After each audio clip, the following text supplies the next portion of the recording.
ലത്തീൻ ക്രിസ്ത്യാനികളുടെ സർവോത്മകമായ പുരോഗതിക്ക് വേണ്ടി നടത്തിയ സന്ധിയില്ലാത്ത പോരാട്ടങ്ങളാണ് തിരുവനന്തപുരം മെത്രാപ്പോലീത്ത സൂസേപ്പാക്യം പിതാവിനെ അന്യനാക്കുന്നത്. ഒപ്പം മറ്റ് ക്രൈസ്തവ വിഭാഗങ്ങൾക്കിടയിലെ വിവാദ പുരുഷനാക്കിയതും. 2022 ഫെബ്രുവരി 2 അതിരൂപതയുടെ പുതിയ മെത്രാപ്പോലീത്ത ഡോക്ടർ തോമസ് നെറ്റോയുടെ നിയമവാർത്ത പാളയത്തെ കത്തീഡ്രലിൽ വായിച്ച് അനുഗ്രഹിച്ചുകൊണ്ട് പടിയിറങ്ങിയ സൂസേപ്പാക്യം മെത്രാപ്പോലീത്തയുടെ ജീവിതം മലയിൽ പണിത നഗരം പോലെ വലിയ പ്രകാശ ഗോപുരമാണ്. പ്രസംഗിച്ചവ ജീവിതത്തിൽ പകർത്താനായ അപൂർവ വ്യക്തിയായിരുന്നു അദ്ദേഹം യാത്ര ചെയ്യാൻ ഉപയോഗിച്ചത് അംബാസിഡർ കാർ മാത്രമായിരുന്നു എന്നതടക്കം ജീവിത ലാളിത്യത്തിന് അദ്ദേഹം എത്രയോ മാതൃകകൾ നൽകി. ആരോഗ്യ പ്രശ്നങ്ങൾ ഉണ്ടായപ്പോൾ കൂടുതൽ സൗകര്യങ്ങളുള്ള വാഹനം ഉപയോഗിക്കണമെന്ന് സഹപ്രവർത്തകർ അദ്ദേഹത്തെ നിർബന്ധിച്ചു. അദ്ദേഹം സമ്മതിച്ചില്ല. എന്റെ ജനത്തിന് ഇതിനു പോലും ഉള്ള സൗകര്യമില്ലെന്ന് അദ്ദേഹം ഓർമ്മിപ്പിച്ചു. അതിനർത്ഥം രൂപതയിൽ മറ്റു വാഹനങ്ങൾ ഇല്ലെന്നല്ല. വിലപിടിപ്പുള്ള ഇന്നോവ കാറുകളും മറ്റു പല സ്ഥാപനങ്ങൾക്കുമുണ്ട്. പക്ഷേ ബിഷപ്പിന്റെ വാഹനം അംബാസിഡർ കാർ മാത്രം. മെത്രാസന മന്ദിരത്തിലെ സൗകര്യങ്ങൾ മെച്ചപ്പെടുത്താനുള്ള നിർദ്ദേശങ്ങൾ പിതാവ് സമ്മതിച്ചില്ല.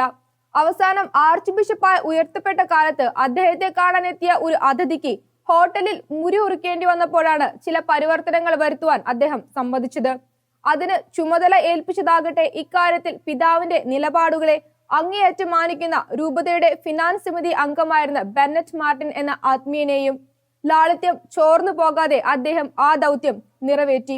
കന്യാകുമാരി ജില്ലയിലെ നീരോടി മത്സ്യത്തൊഴിലാളി ഗ്രാമത്തിലെ ഒരു സാധാരണ മത്സ്യത്തൊഴിലാളി ക്രൈസ്തവ കുടുംബത്തിൽ ജനിച്ചു വളർന്ന പിതാവിന് തന്റെ സമൂഹത്തിന്റെ ആവശ്യങ്ങൾ കൃത്യമായി അറിയാമായിരുന്നു.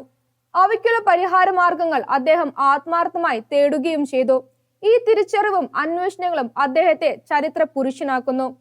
1969 വൈദികനായ അദ്ദേഹം 1989 പിന്തുടർച്ച അവകാശമുള്ള സഹായമെത്രാനായി.